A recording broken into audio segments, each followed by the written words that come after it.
pray and fast as a church. God works in and through the prayers of His people. And so it's not that the New Testament says, well, God is sovereign, so you can just go back and put up your heels and take a nap and don't be engaged in preaching or in praying or in any activity. On the contrary, it's because God is sovereign that we get so excited about the whole role of prayer, because in His sovereignty, He has so designed His plan of salvation as to work through the prayers of His people. And that's why the Bible again and again encourages us, not only encourages us, but commands us to be actively involved in prayer. And we don't think it's worth it to meet with others to pray, by and large.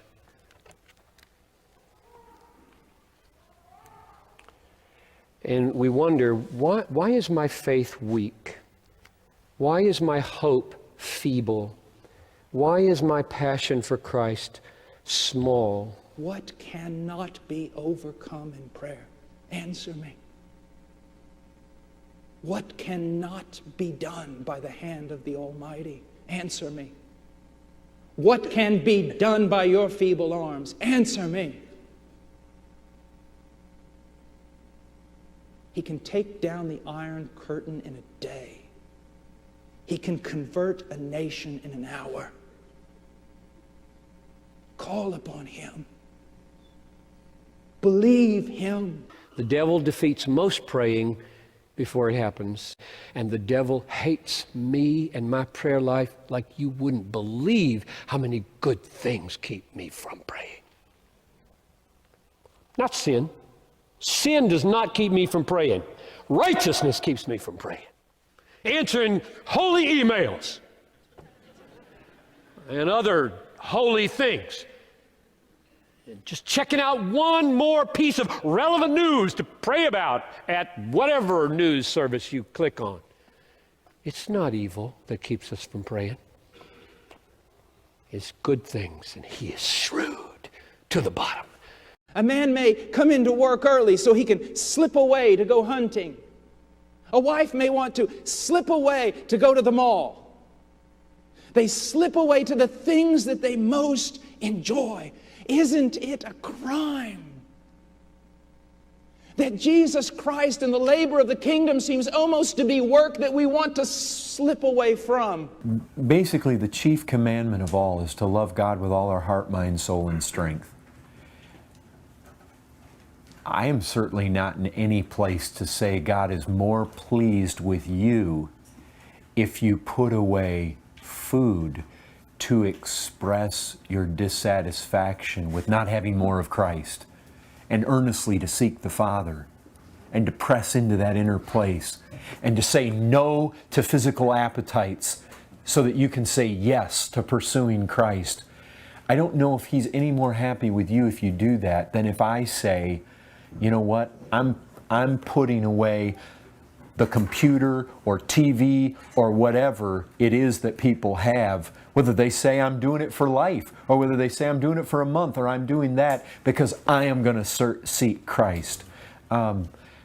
Both are saying, Lord, I want you more, and that glorifies Him. As we make decisions in our life where we are repeatedly making choices, where we are saying, by our actions, by our choices, by our attitudes behind those choices, I am going to love Christ more than mother or father. I want you more than I want to please my family members. I want you more than food. I want you more than TV. I want you more than sports. I want you more than money. I want you more than cars. I want you more than a beautiful woman or a beautiful man. I want you more than pleasing my wife. I want you more than all these things. I want you above everything else. And I'm willing, on a regular basis, I'm willing to make choices to show that that's where my heart is. To show, like the Apostle Paul, I will not be mastered by anything. If I even see anything creeping into my life that looks like an idol, I will not be mastered by it. I will be mastered by Christ alone, and I'm going to make decisions in my life that come back to that.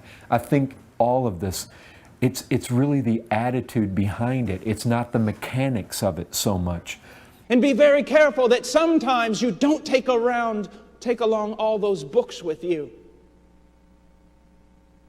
Because to many, Jesus Christ can just become proper exegesis, proper hermeneutic, a thing to be studied instead of a person to be loved. I hate the devil. I hate the way he is killing some of you by persuading you it's legalistic to do regular, set-aside, disciplined praying. I hate the devil and the way he's killing you.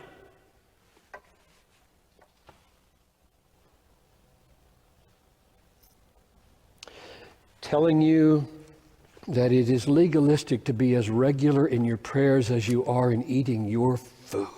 The prayers that you see in the Bible are prayers of passion, prayers of urgency, prayers of eagerness, prayers of zeal. Fasting is associated with a desperation. He's saying, when I go, there's going to be some kind of longing and desperation for me that is going to move my people to fast. It's actually understandable and legitimate for the people of God who believe in God, who trust God, who are committed to the notion that He is overruling everything for the praise of His glory and will bring everything in heaven and earth underneath the rule of Christ. It is still appropriate and understandable for the people of God to express the emotions of deep sadness and of lament and of inquiry and of discouragement and of disappointment and of fearfulness and of faint-heartedness. And that ought to be, for some of us, a real liberation. Brethren, dissatisfaction drives fasting. The most spiritually healthy people I have ever met desire Christ strongest. The most spiritually healthy people I've ever met are most dissatisfied at the little bit of Christ that has been revealed to them. God, I don't care. I don't care to be a great preacher. I don't care to be known. I've got to have you or I will die. Knowing that yes, you are regenerate. Yes, the Spirit of God does indwell you.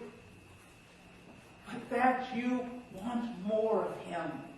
You just want Him. You don't want some ministry. You don't want to conquer this. You don't want to be known for this. You just want Him. You will be content to tell Him, give every other gift to every other friend around me, but just give me this one thing, even though my name perishes and no one ever remembers it. Give me this one thing, to know you, to commune with you. Prayer is the highest form of worship. You begin to fast and you begin to earnestly seek after Christ and you begin to let that kind of dissatisfaction drive you, and God begins to give you greater and greater tastes, more of the aroma of Christ.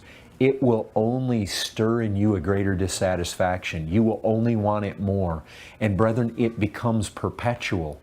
It becomes increasing, it becomes a snowball. It becomes larger and larger and larger till you get to where you're like the Apostle Paul, where you're just saying to depart is far better. I'm in a strait betwixt the two. I know that Christ has sent me out among His church to be a help and to minister to them and seek to nurture them. But oh, to depart and be with Christ, that is far better. That is far better. That is what I want. For me to live is Christ, and for me to die is gain. It's more, because then I have Him. I can lay hold on Him. I can see Him as He is. Brethren, we need to let that kind of dissatisfaction drive us. Brethren, that's healthy. There's a healthy dissatisfaction. And that's what drives fasting.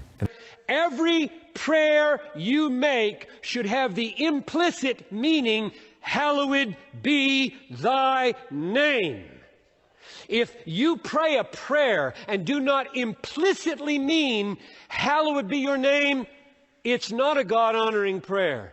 Even if it's, please help me find a parking place. I'm okay with that. If you're on task with the mission to glorify God. Your name, your kingdom, your will.